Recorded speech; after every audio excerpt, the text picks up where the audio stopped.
Selamat pagi and a very good morning, distinguished guests. It's marvelous how fast we've come to our third day of conference, Islam and Development Towards Democracy and Social Justice. In the past 2 days, we've listened to a range of outstanding speakers addressing developmental issues from global and local perspectives, from Islamic theoretical discourses, as well as from pragmatic lenses. Challenges and opportunities have been discussed, questions have been raised. What went wrong and what was rightly done in the developmental front? Are the current standard developmental models too materialistic, and are they too profit and growth driven? And what has Islamic alternatives to offer in terms of sustainability? What was the contribution of Muslim intellectuals in this region, in this front, tackling developmental issues? We've heard on the Muhammadiyah movement in Islamic, in Indonesia. We've heard on the role of women. We've heard on the role of Islamic banking. We've heard also on riba and moral economy of Islam. More often than not, these issues, the jury is out for most of these issues. However, some consent has been reached that some of these concepts and fundamental discourses needs to be revisited and needs to be addressed, with excesses to be relooked upon. One more workshop this afternoon will give a chance to all participants to contribute your thoughts and your ideas. That will be later in the afternoon. We invite everybody to be there.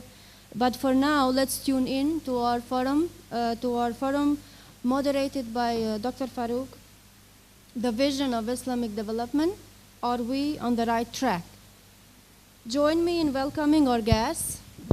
Dr. Dzulkefly Ahmad from Amanah is very well known to us. Professor Mohd Nazari Ismail from he's been our guest speaker yesterday, and we are in a waiting of one more guest to join us, Dr. Muhammad Nur Manuty from PKR. With this, I would invite Dr. Farouk to initiate the session. Assalamualaikum warahmatullah.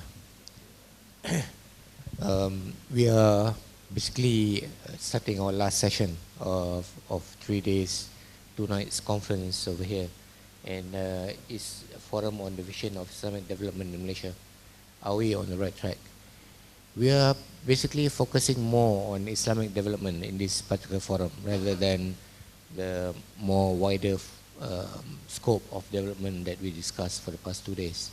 And I think that we want to basically think of, we wanted to, if possible, to get people from the government themselves to come in to be panelists, so that we could hear their views as well.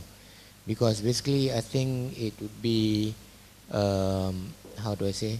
It would be like what we wanted to see in the Islamic development in the coming decade, and the development towards a better future for this particular country.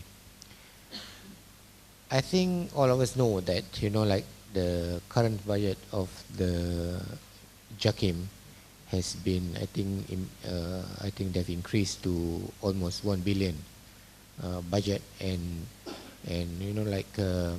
there have been issues on this particular aspect as well, because we see there have been criticism on a lot of things, especially on freedom of expression and freedom of conscience.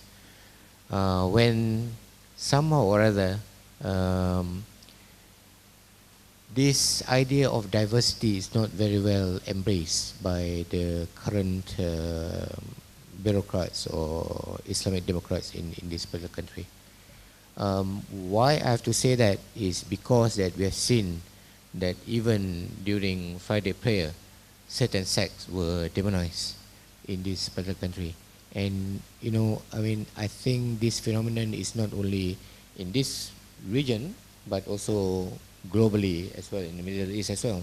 But I think we were, it wasn't like this in the 80s. Even during the Iranian Revolution, everybody was talking about the need for us to come back to Islam and to emulate this brotherhood between Shiites and Sunnis and so on and so forth. But things has gone worse lately, and I think that we have to address this issue. And I think more importantly is that this particular rise in budget of 1 billion has caused concern among many quarters, including non-Muslim as well, because as what Prof. Jomo mentioned last night, the idea of Islamic development is basically it should come from the people, from the Muslims themselves. That's the concept of contributing towards this development. And now we see that we are getting budgets from the taxpayers' money, but we're basically utilizing it for means that are not trying to create a harmonious relationship between Muslim and non-Muslims, but it's on the other way. So I think these are some of the issues that we have to discuss, and I think, I don't know whether Dr. Muhammad Nur Manuty will be able to make it today, but I've asked Dr. Azhar Ibrahim, our panelist, to stand in. But without further ado, I think we'd like to hear again from Prof. Nazari, who had given an excellent talk yesterday, and I think that he won't put us down today. Dr. Nazari.